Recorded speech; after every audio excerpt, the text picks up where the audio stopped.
ఓం శ్రీ మాత్రే నమః. ఇప్పుడు వరలక్ష్మి వ్రత కథ చదువుతున్నాను. అందరూ శ్రద్ధగా వినండి. సకల మహర్షులను గాంచి సూతుండిట్లనియే మునీశ్వర, స్త్రీలకు సకల సౌభాగ్యములు నొసంగునట్టి వ్రతరాజమును పార్వతీదేవికి పరమేశ్వరుడు చెప్పియున్నాడు. దానిని చెప్పెద వినుండు. కైలాసమున మణిగణ ఖచ్చితమగు సింహాసనమున కూర్చుండి ఉన్న పరమేశ్వరుని గాంచి పార్వతీదేవి నమస్కరించి, దేవా, లోకంలో స్త్రీలు ఏ వ్రతం ఆచరించినా సకల సౌభాగ్యములు పుత్ర పౌత్రాదులు కలిగి సుఖంబుగా నుందురో ఆ వ్రతంబు చెప్పవలెనని పరమేశ్వరుడు సంతసమున ఇట్లనియే. ఓ మనోహరిణి, స్త్రీలకు అట్టి సౌభాగ్యాది సంపత్తి కలుగు చేసేటి వరము వరలక్ష్మీ వ్రతంబనున్నది కలదు. ఆ వ్రతమును శ్రావణమాస శుక్లపక్ష పౌర్ణమికి ముందు వచ్చు శుక్రవారం నాడు చేయవలననియు పార్వతీదేవి ఇట్లనే.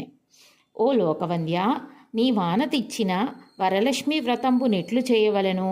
ఆ వ్రతంబునకు విధి విధానం ఏమి? ఏ దేవతను పూజింపవలయను?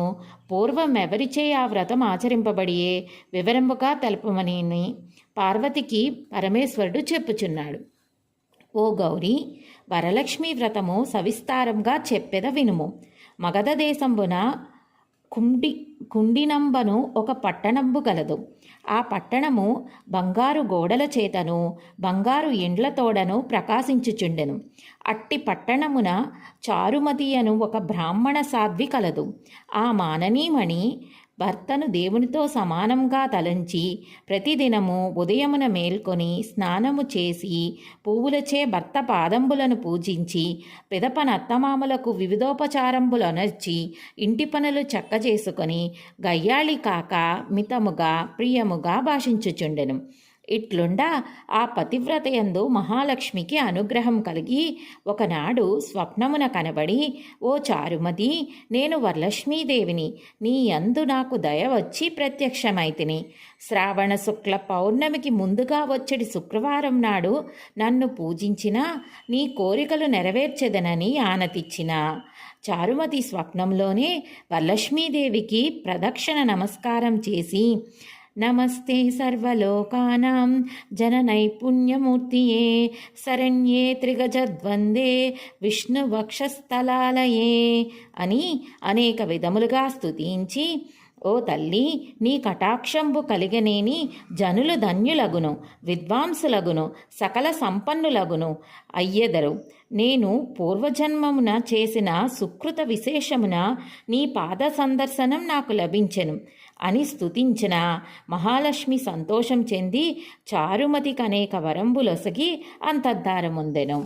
చారుమతియు వెంటనే నిద్ర మేల్కొని గృహము 4 తట్టులను కలియుంజూసి వరలక్ష్మీదేవిని కానక, ఓహో, నేను కలగంటినని ఆ స్వప్న వృత్తాంతమును భర్త మొదలగు వారితో చెప్ప, వారు ఈ స్వప్నము మిగులు ఉత్తమమైనది, శ్రావణమాసంబు వచ్చిన తోడనే వరలక్ష్మీ వ్రతం తప్పక చేయవలనని చెప్పిరి. తరువాత చారుమతియు స్వప్నంబు విన్న స్త్రీలను శ్రావణమాసం ఎప్పుడు వచ్చునా అని ఎదురుచూచుచుండిరి. ఇట్లుండా వారి భాగ్యమున శ్రావణ పూర్ణిమకు ముందుగా వచ్చడి శుక్రవారం వచ్చెను. అంతా చారుమతి మొదలగు స్త్రీలందరూ ఈ దినమే కదా వరలక్ష్మీదేవి చెప్పిన దినంబని స్నానాదులు ఆచరించి చీనాంబరాలు అలంకరించి చారుమతి గృహమునొక చోట గోమయంచే అలకి మంటపం ఏర్పరిచి అందాసనం వేచి దానిపై కొత్త బియ్యం పోసి మర్రి చిగుళ్ళు మొదలగు పంచపల్లవములుచే కలసంబు నేర్పరిచి అందు వరలక్ష్మీదేవిని ఆవాహన చేసి వారందరూ మిగులు భక్తియుక్తులే సాయంకాలమున పద్మాసనే పద్మకరే సర్వలోకైక పూజితే నారాయణ ప్రియే దేవి సుప్రీత భవ సర్వదా అను శ్లోకముచే ధ్యానావాహనాది షోడశోపచార పూజలు చేసి 9 సూత్రంబులు కల తోరణంబును దక్షిణహస్తంబులకు కట్టుకొని వరలక్ష్మీదేవికి భక్ష్య భోజ్యంబులచే నైవేద్యమనర్చి ప్రదక్షిణంబులు చేసిరి.